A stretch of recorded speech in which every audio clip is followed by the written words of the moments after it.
Okay. So we were discussing probabilistic generative models. Do you have any question before I proceed?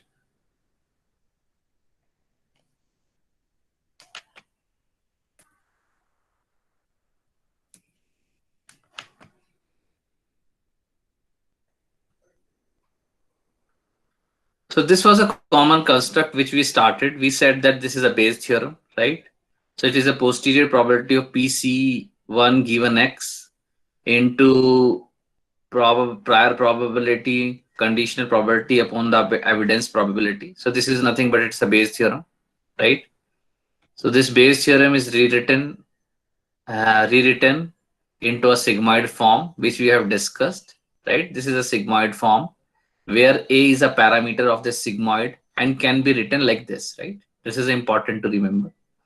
So posterior probability is written into a sigmoid form where parameter A to this sigmoid function is nothing but it's a log odd probability, I would not add, I should not add some vocabulary. So it is nothing but it is this log of this ratio, right?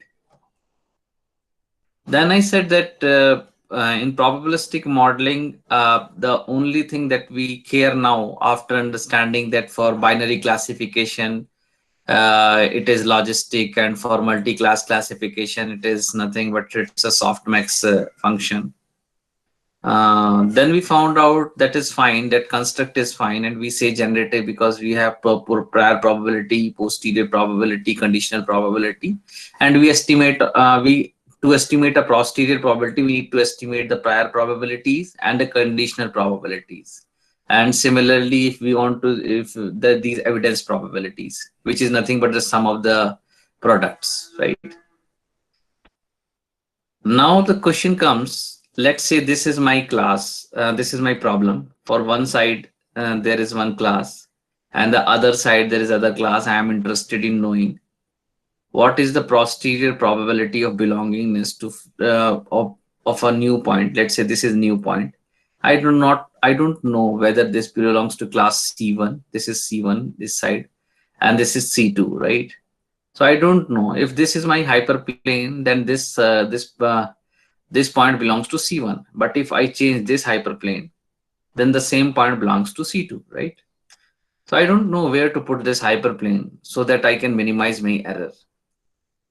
Uh, to find out the decision boundary, I should know the posterior probabilities.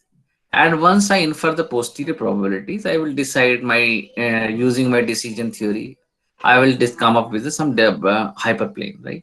Which is optimal and can be ready and can be generalized well, right?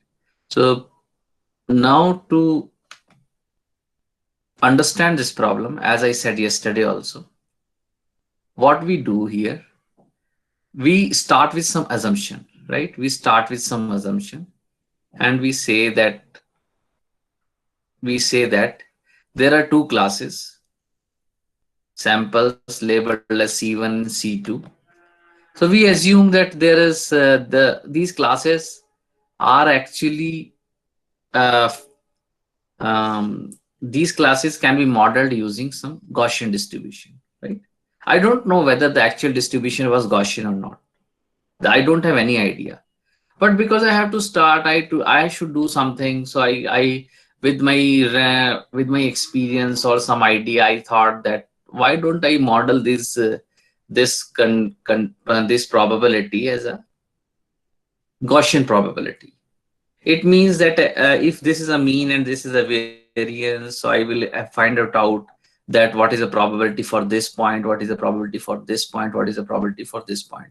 Similarly, I say that this class also coming from some Gaussian distribution, right? So obviously it will have some mean and some variance, right? So if this is the case, then what do you think? What will be my decision boundary, right? So this is the total construct.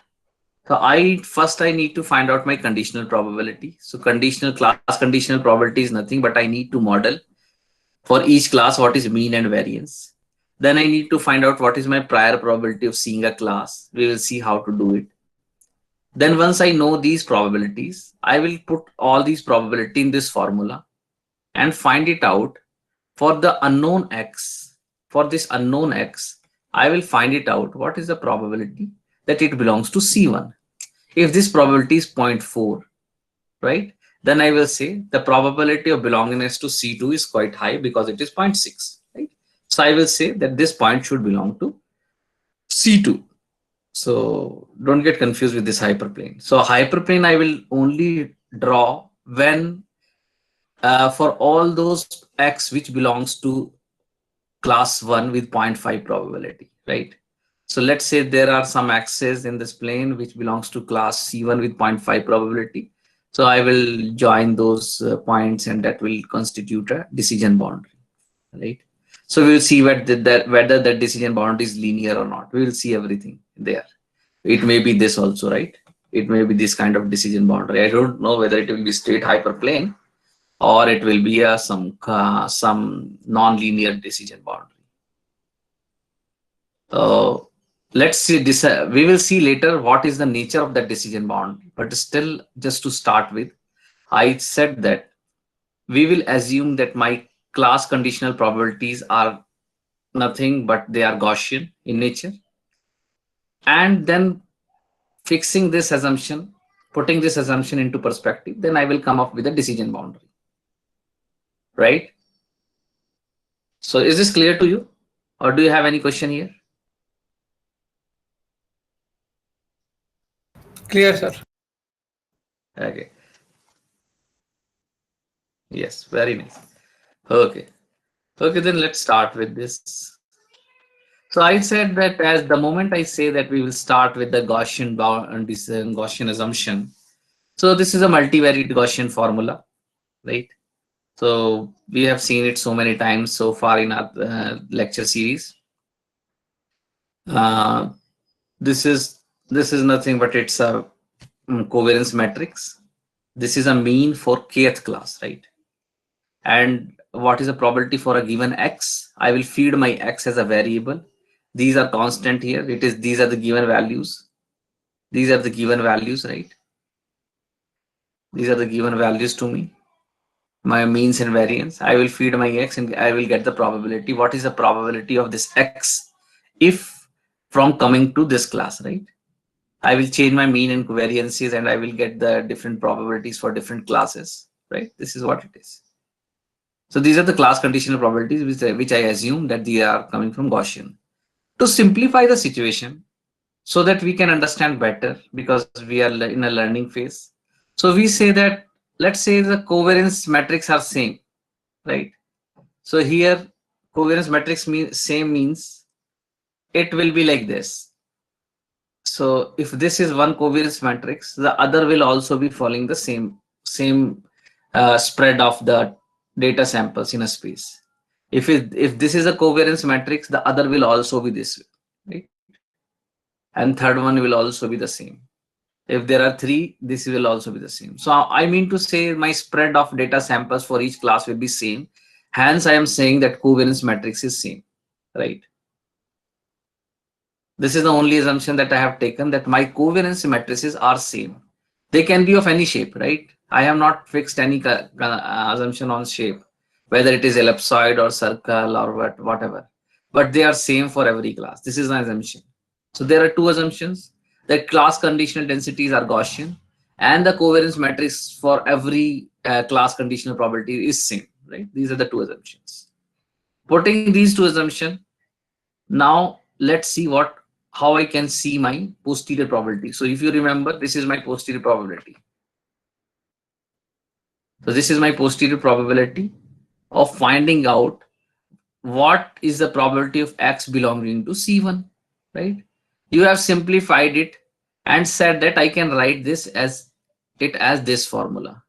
The only thing that is not known here is A, right? The moment you say that you have fixed this class conditional probability as a Gaussian, right?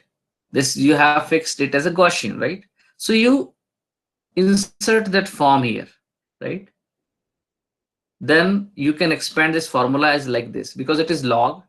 So you can write it log right? Or ln probability of x given c1, right? Given c1 upon probability of x given c2, right? Multiply, because log of a b is nothing but log of a plus b. Sorry, it is plus, right? So it is log ln pc1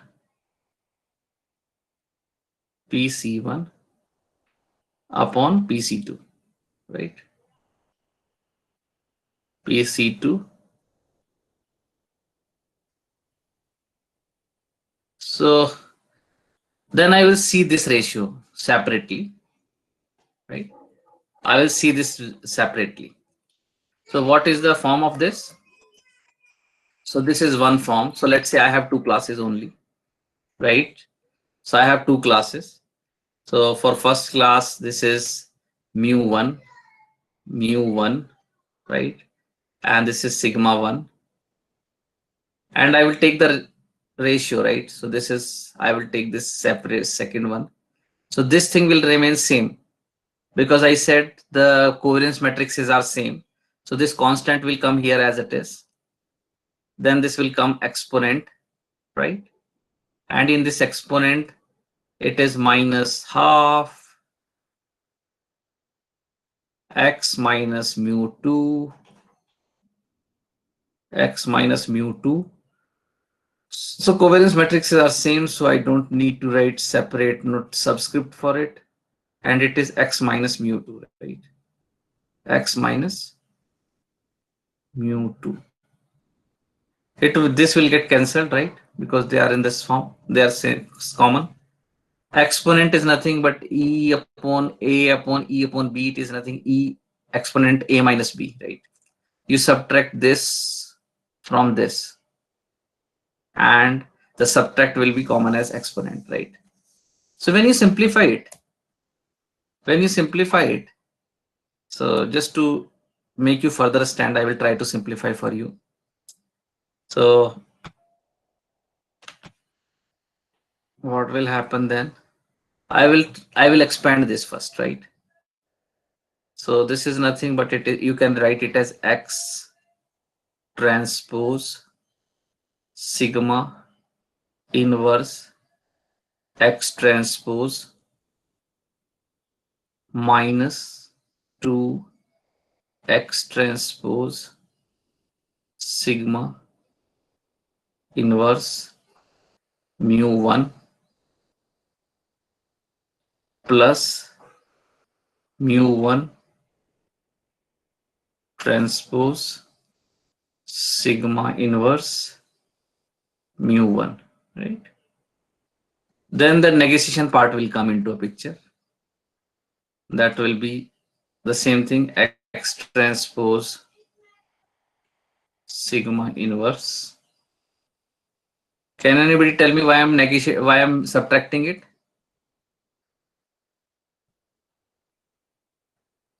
Anybody? Why I'm subtracting this term now? You can unmute yourself and then can comment it.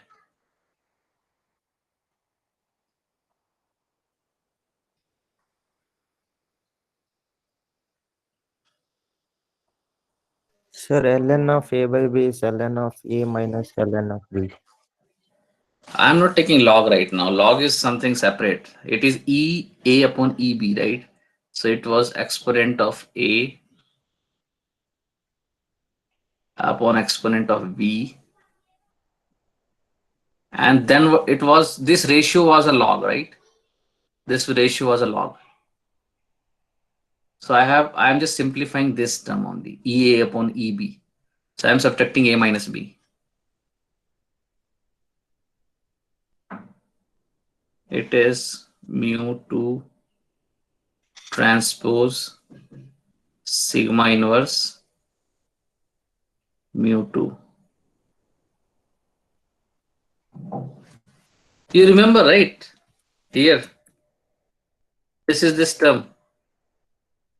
What is this term? Probability x given C1, probability x given C2. It is nothing but exponent of this formula. This is that was this formula. Probability of x given C1, probability of x given C2. These these terms were common, so they get cancelled. I left with exponent parts in the bracket, right? So exponent upon A is nothing but it is the class C1 probability. And then in denominator it is probability of x given C2. Can you connect it? Can you quickly write it yes or no? What I am doing here?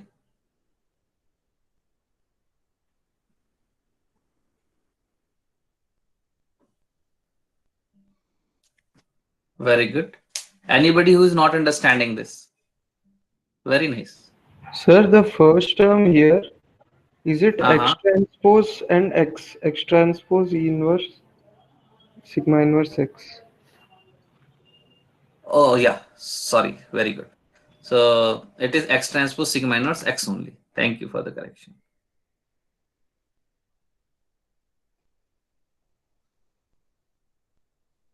That's right. Anything else?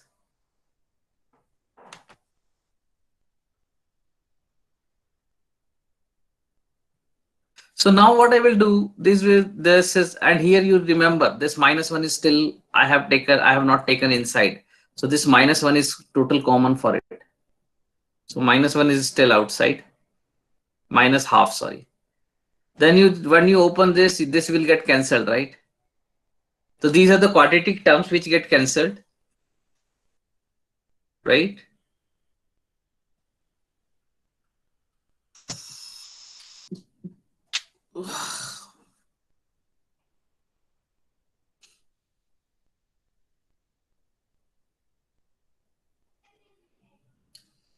So this term will not get cancelled. Why? Because here we have mu1 and mu2. So once we simplify it, right? Once we simplify it, we see that quadratic terms got cancelled.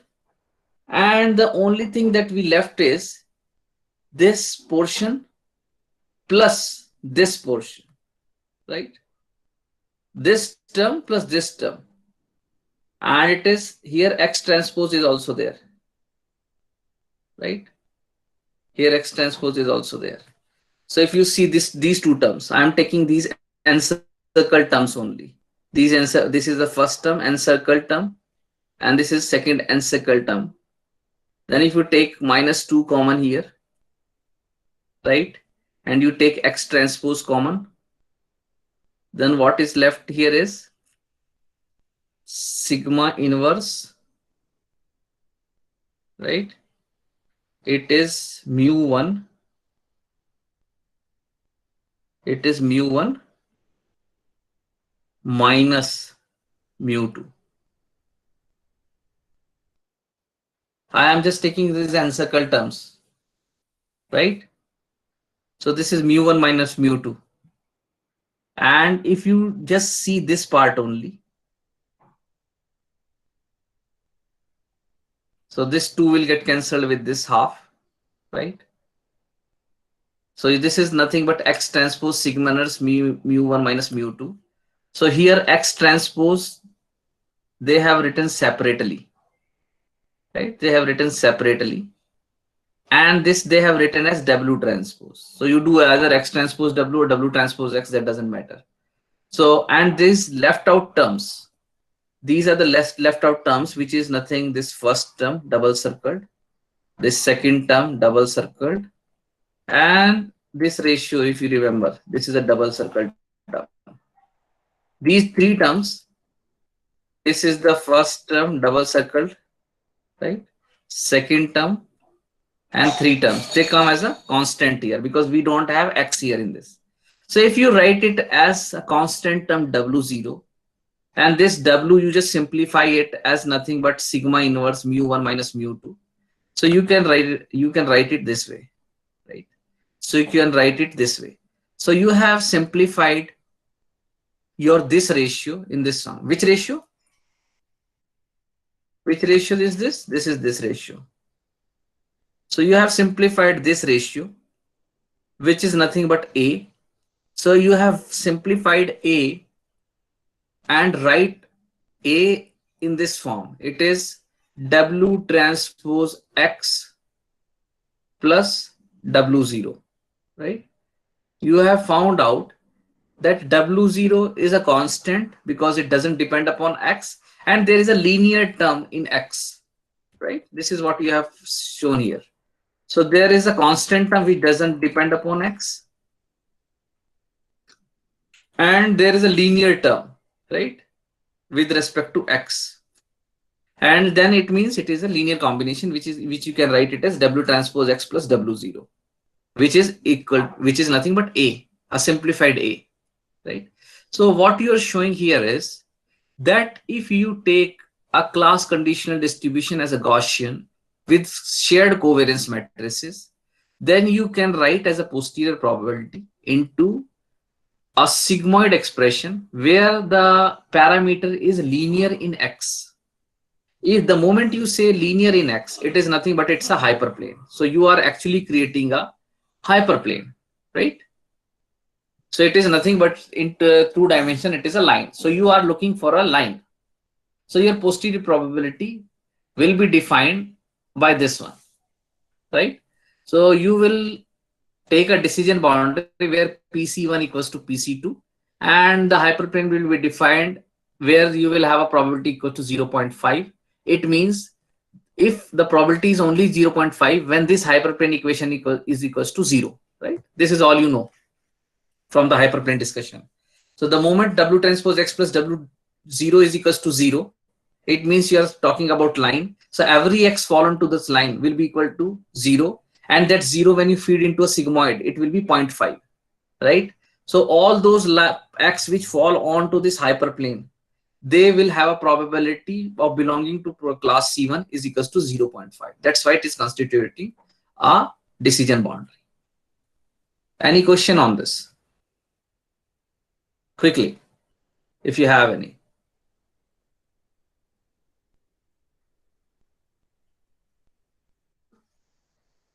Very nice, quite impressive. If you understood this, very good. Sir, in this, how to find PC1 and PC2? Yeah, we will get to this. We will get to this. I will come everything. I will try to derive everything for you. So, but till here, do you understand the construct, what we are doing? So I have not defined anything here. I am just trying to give you a feel here is this, that the decision boundary is linear. This is the only thing I am telling. When this decision boundary is linear, when the class conditional probabilities are Gaussian. Right? This is the only thing that I have told you. I have not told you what is this hyperplane, how to find out this hyperplane. No, I have not told you. I have not told you what is the probability of C1, what is the probability of C2. I have not told you how to derive these parameters, right? The only thing that I have told you is if the class conditional probability is Gaussian and you are taking a shared covariance matrices, then the decision boundary will be linear. You got this point? Right?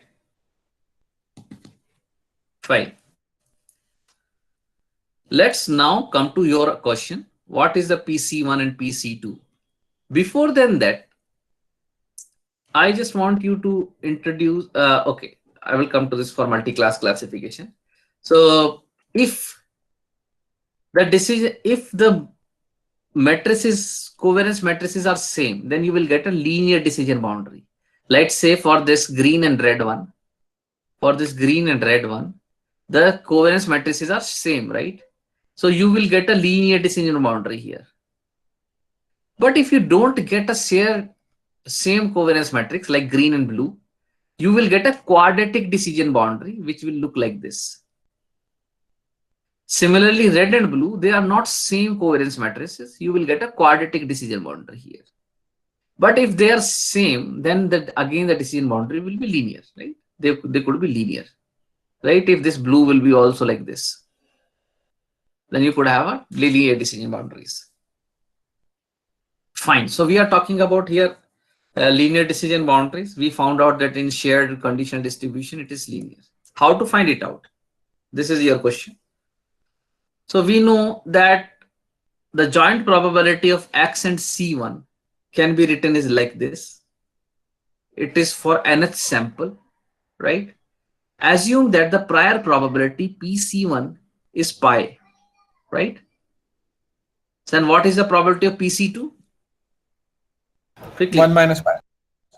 1 minus pi, because there are two classes, probabilities, and it should add up to 1, right? So it is 1 minus pi 1. And we have just said that last conditional probabilities are coming from the Gaussian. Right? This was my assumption. This was my assumption, right? Similarly, for class C2 also, I have that same assumption where my covariance matrices are same, right? This is what we have taken. Now, can anybody tell me what is the data set? Right? Sir, is pi here not 3.14 or some other pi? Okay. No. Sorry for misuse of notation. This pi is just a notation. You can take it like P1 and 1 minus P1. So author has used this notation. So I have just taken it directly from that. So don't get confused this pi with that pi. No, it is just a notation, right? So this is just a notation. You can write this pi as P1 also, right? Then this 1 minus pi is P2, right? Or 1 minus P1. I hope this is clear. So now I was saying that there are one class which is coming from Gaussian, right? Can you tell me what is the joint probability of every sample? So don't forget, guys, we have learned likelihood functions many times in this course.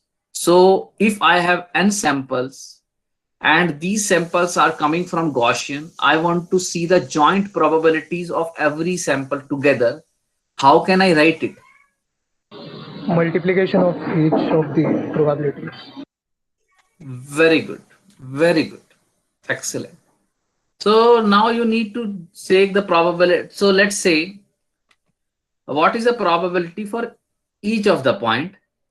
And I have just discussed so many times what is likelihood. So you assume that this is your mean, right? And this is some covariance matrix sigma, right? Now you calculate for this x probability P1, for this x probability P2, for this x3 probability P3, for x4 P4, and for x5 probability P5. You multiply all these probabilities P1 into P2, P3, P4, P5. The product is nothing but it's a joint probability of seeing all the samples together. With the assumption, what is that assumption? Can anybody tell me what is that assumption? Why I can multiply it? Independent IIDs.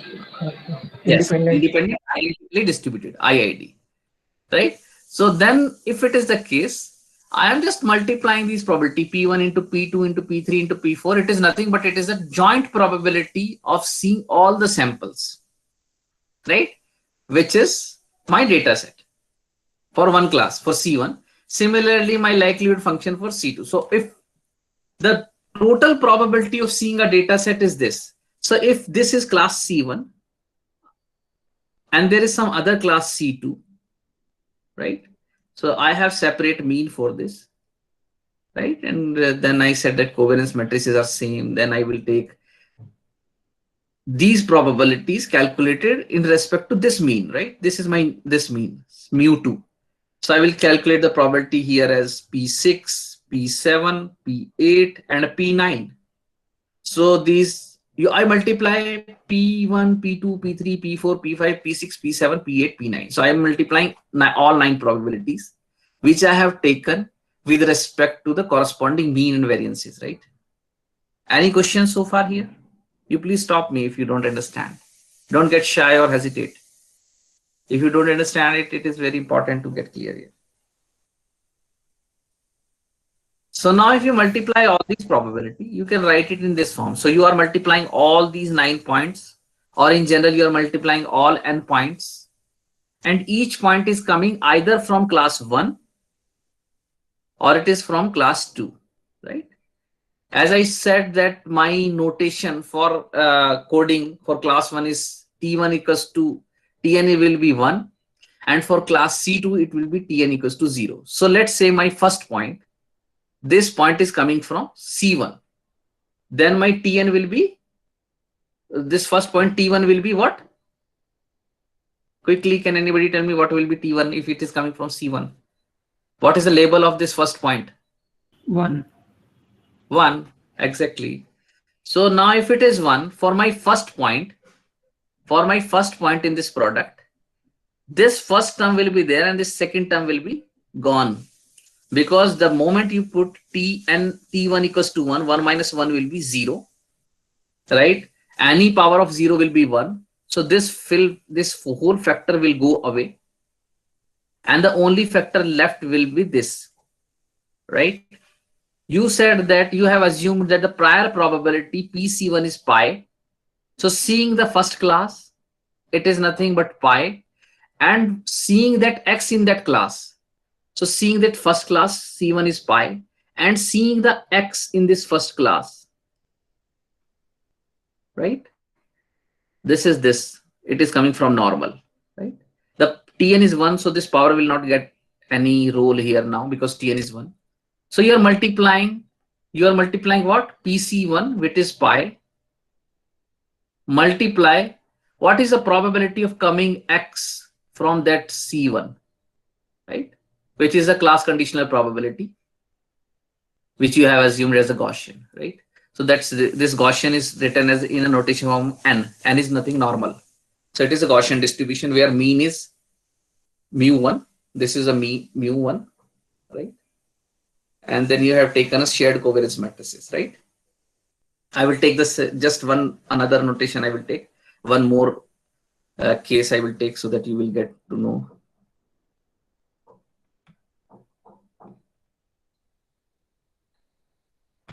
So just one point from class C2, right?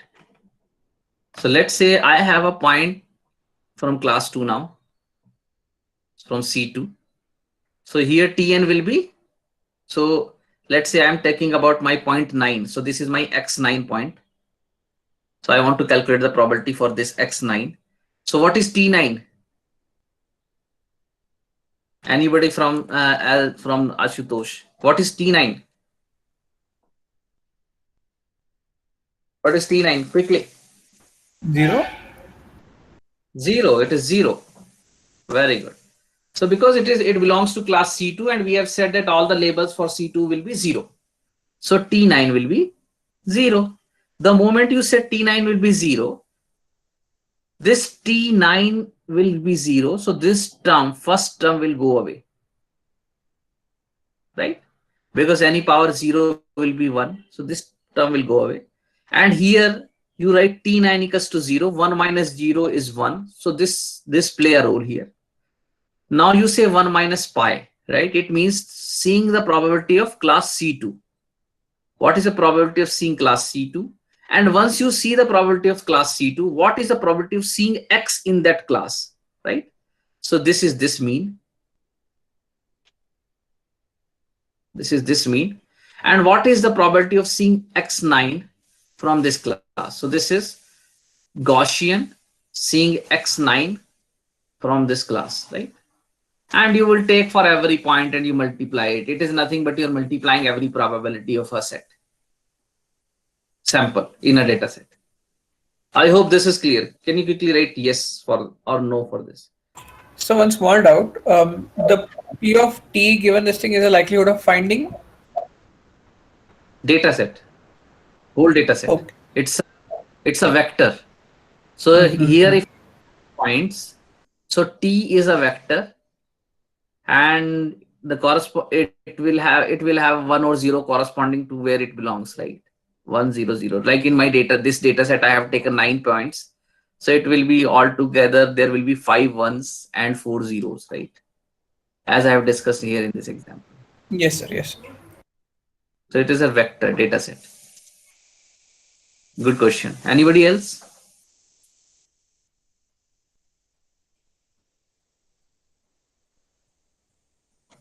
Okay, very nice.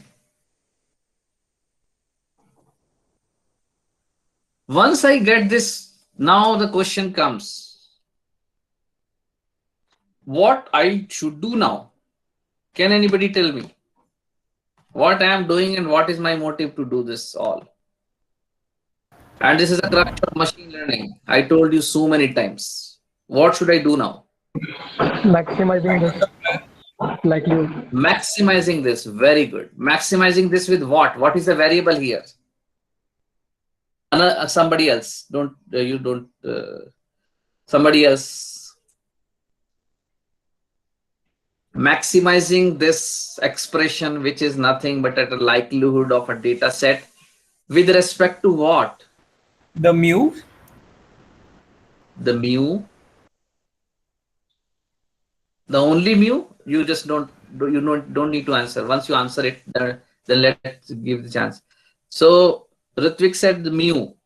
It is the only thing that we can maximize, with respect to which we can maximize. So Vedant say mu2. Okay. So mu1 and mu2 are the two things that I can maximize, with respect to which I can maximize. These are the only two things. Anybody else except that Vedant, Ritvik and Ishdeep? Sigma. Very good. Well, I can maximize with respect to sigma, and this is good. I really appreciate you guys that you are understanding this. So there are few things that are variable. These are your assumptions, right? You have taken pi that you don't know. You don't know this also. You don't know this also. You don't know this also. These all are like what? These are all variables for you. And what you will do, for an example, this was your class. This was your class. And you started with some mean mu1 and mu2 somewhere here. So this is your mu1 and this is your mu2, right? If you started with these mu1 and mu2, obviously these are not good in respect to this mu1 and this mu2, right? So this is a better mu1 and mu2 with respect to this. So these are worst than compared to these two mu1 and mu2, right? And if you just shift this mu2 here and this mu1 here, they are further better, right? So you keep on varying this and try to maximize it. Similarly, I have not taken sigma 1 and sigma 2, so my covariance matrices are same. So I will keep on varying my covariance matrix like this, whether it is good or it is good, but both are varying simultaneously, right? And similarly, I will try to vary my pi.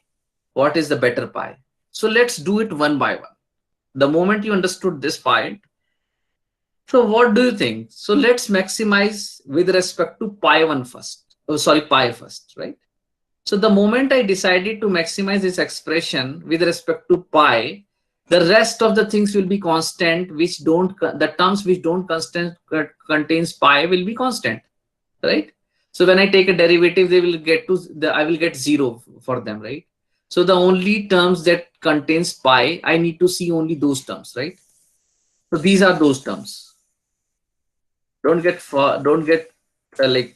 shocked or amazed. This is just a very simple expression. I have taken a log of it, right? The moment I take a log of it, this product will convert into a sigma, right? This power will come somewhere before log, right? And this product will expand as log pi plus log of normal, right? Similarly, plus, again, this 1 minus tn comes before log, and it is log of 1 minus pi plus log of normal this, right? So I just take only those terms which contains pi. So these are those terms, right?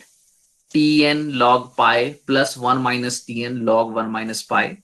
And we have taken it for every sample. So this sigma will come somewhere here, right? So I hope this is very clear to you. Now I want to maximize it with respect to pi, and things will stay the same. So this log pi is nothing but 1 upon pi. And when you simplified it and put it equals to 0, you will get this form. So this is nothing but pi can be written as summation of Tn divided by n. What is summation of Tn? Can anybody tell me? What is summation of Tn? If you add all the target variables, what you will get? In a data set, if you add all target variables, Tn, what you will get? No. Wrong answer. 1 is not the desired answer. N is also not the right answer. If I add every target variable in my data set, and We you will should get understand the coding also.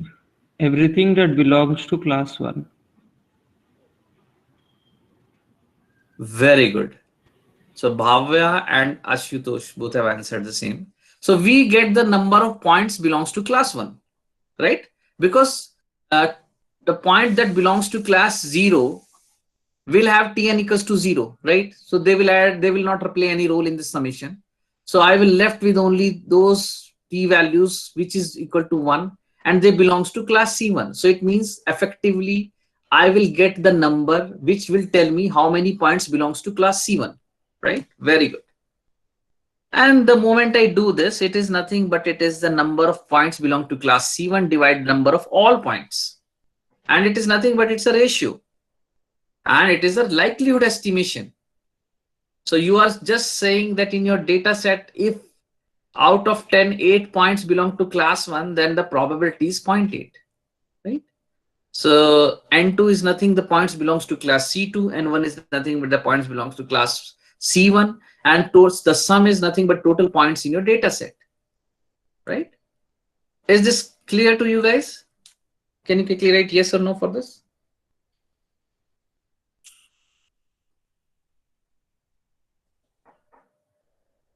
Very nice. Very good. Very good. Now, again the same thing. So I have started with pi and I maximize my expression with respect to pi. Let's try to maximize it with respect to mu1, right? So what I will do, I will take only those terms in this expression which contains mu1. The rest of the things will be constant, and when you take a derivative with the mu1, it will get to 0. So I don't care with those terms which don't have mu1. So I will just pick those terms which have mu1. Right? So this is that expression which is having mu1, right? And if you take a derivative, so who will tell me how this magic term come here? Like where I get this xn minus mu1 transpose from here when I don't have here on left hand side any of this? Who will tell me where all these magic terms come from? From the normalized function. It is a Gaussian function. Yeah, it is just a formula, right? It is just a notation. It is a Gaussian notation. If you see this notation, this is nothing but this, right? So this is this notation. If you see that, if you want to see the formula for which we have used that notation, this is this formula. So you can replace that notation with this actual formula. We have just used the notation here, there, right? So this is mu1, right? This is mu1 for that expression. And we want to maximize it with respect to there, right? So we have just said like we will take only those expressions. So when you take a log of it, exponent will get cancelled, right? So exponent will get cancelled with this log, and you left with the inner term x minus mu1 transpose sigma inverse x minus mu, right? Rest of the constant will get because they were the constant, normalizing constant, they get derivative will equal to 0. And this is your what? This is your expression. You just take a derivative with respect to mu1 and put it equals to 0. You will there get this expression. What is this? Quickly tell me. Before I end this class, I really appreciate the person who will tell me what is this. How can you see this? Intuitive thing. I just want intuitive thing. What is this? What do you mean by intuitively mu1? How you can calculate mu1? Anybody? What does this expression tell you? If I give you a data set, how you will calculate the mu1? Right? It is just simplifying. You have to do things in real, right? Very good. Bhavya said perfectly right. Bhavya Tripathi. I'm impressed. Really good. Very good. So it is nothing, because see, when you take this summation, all those points which belongs to class C1, they get Tn equals to 0, so they will not play any role. So class C2 samples will not play any role because for them Tn equals to 0. So the only points which play a role here is only those points which belong to class C1, because there for them Tn equals to 1. And when you multiply xn with some 1, you will get only xn. So you are effectively taking those points which belongs to class C1 and you are summing them up and dividing the number of points which belongs to class C1. It is nothing but it is a mean of class C1 independently. Can you nod your head for this, yes or no for this? If you understand, please write yes, and if you don't, please write no. Very good. Very nice. So I just want to end up my class here because I'm short of time now, and we will continue from here onwards tomorrow. Please do ask a question if you have any in the beginning of the class, or try write on the Google Classroom. Thank you very much.